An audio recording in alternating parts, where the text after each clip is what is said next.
2026 اور 27 کے لیے بجٹ کی حجم جو ہے وہ 18,000 ارب ہے۔ وفاقی بجٹ 12 جون کو پیش ہوگا۔ قومی اسمبلی اور سینٹ کا اجلاس کل بلانے کے لیے سمری ارسال۔ قومی اقتصادی کونسل کا اجلاس کل ہونے کا امکان۔ اقتصادی سروے 11 جون کو پیش کیا جائے گا۔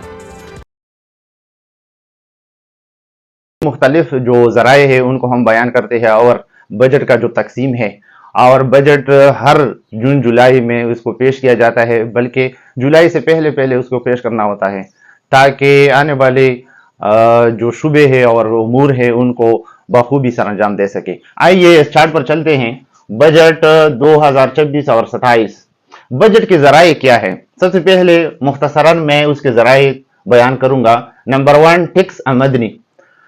جو عوام سے ٹیکس لیا جاتا ہے، سرکار اس کو ٹیکس آمدنی کہتے ہیں، اور ٹیکس دو قسم کا ہوتا ہے، براہ راست ٹیکس اور اسی طرح بلا واسطہ ٹیکس، جس کو جی ایس ٹی بھی کہتے ہیں۔ براہ راست ٹیکس میں موٹر وے پر جو رسید دیے جاتے ہیں اور پیسے جمع کیے جاتے ہیں، پاسپورٹ اور نادرا، اس طرح یونیورسٹیوں میں جو فیس لیے جاتے ہیں، بل جمع کیے جاتے ہیں، ان کو براہ راست ٹیکس کہتے ہیں۔ اور اسی طرح بلا واسطہ یا جس کو جی ایس ٹی کہتے ہیں، وہ براہ راست ہوتا ہے کیونکہ جنرل سیلز ٹیکس ہیں، جو چیزیں ہم خرید لیتے ہیں ان پر ٹیکس لگا ہوتا ہے، اور پہلے ہی سے جو پروڈکٹس ہے اور پروڈیوسرز ہے، جو کارخانے ہیں، ان سے وہ ایڈوانس میں لیتے ہیں اور بعد میں وہ سیلز کے ساتھ عوام سے موصول ہو جاتا ہے۔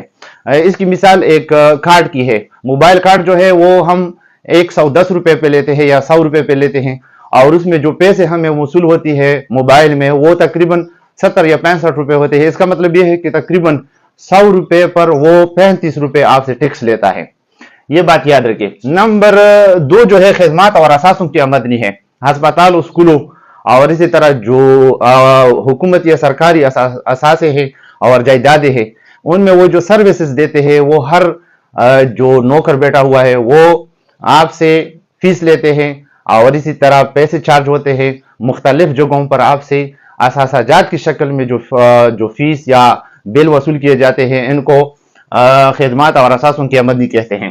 اسی طرح نمبر 3، قرض اور سرمایہ کاری۔ بعض اوقات بجٹ میں کمی کی وجہ سے حکومت یا سرکار جو ہے وہ IMF یا دیگر اسی طرح کے جو آرگنائزیشن ہے، کمپنیاں ہیں، ان سے قرض لیتے ہیں سود پر۔ اس کا بھی یہ بھی ایک حصہ ہے بجٹ کا، یہ بھی ایک حصہ ہے۔ اور سرمایہ کاری بھی کرتے ہیں۔ بعض اوقات حکومت پیسے لگاتے ہیں کسی بڑے شعبے میں، کسی بڑے کام میں، اور اس میں ان کا ایک کمیشن ہوتا ہے یا ایک پرسنٹیج ہوتا ہے جو کہ اس کام سے وہ وصول کر رہا ہے مسلسل، اس کو سرمایہ کاری کہتے ہیں۔ نمبر 4، بیرونی امداد اور گرانٹس بھی وصول ہوتے ہیں۔ بعض جو ایسے ادارے ہیں، مثلاً جو WHO ہے، ان سے ان کو مدد ملتا ہے، گرانٹس ملتے ہیں، اور ان کے مثلاً پولیو کے جو زمرے میں جو امداد ہو رہا ہے WHO کی طرف سے، اسی طرح دیگر جو ادارے ہیں وہ ان کو امداد دیتے ہیں ایک خاص کام میں، اور اس کے لیے وہ پیسے دیتے ہیں، یہ بھی اس میں شامل کر دیتے ہیں۔ یہ ذرائع ہے بجٹ جمع کرنے کے، یہ ذرائع ہے۔ اور سب سے بڑا حصہ جو ہے وہ عوام کے پیسوں کا حصہ اس میں شامل ہوتا ہے۔ یہ جو دیگر ذرائع ہے یہ بہت کم مقدار میں ہیں، اور اس کا جو زیادہ سے زیادہ حصہ جمع ہوتا ہے، مثلا یہ 18,000 ارب میں جو زیادہ حصہ ہے وہ عوام نے جمع کیا ہے، سرکار کو چلانے کے لیے، حکومت چلانے کے لیے یہ لوگ دیتے ہیں، لہذا سرکاری لوگ جو ہے وہ عوام کے نوکر ہے، ان کا خدمت کریں گے۔ اسی طرح بجٹ کی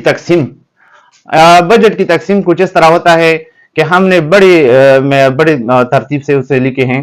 ٹوٹل جو ہے تقریباً 18,000 ارب روپے جمع ہوئے ہیں یا رکھے گئے ہیں رواں سال کے لیے، اور اسی طرح دفاعی بجٹ پر 2800 یعنی 2,800 ارب روپے لگیں گے۔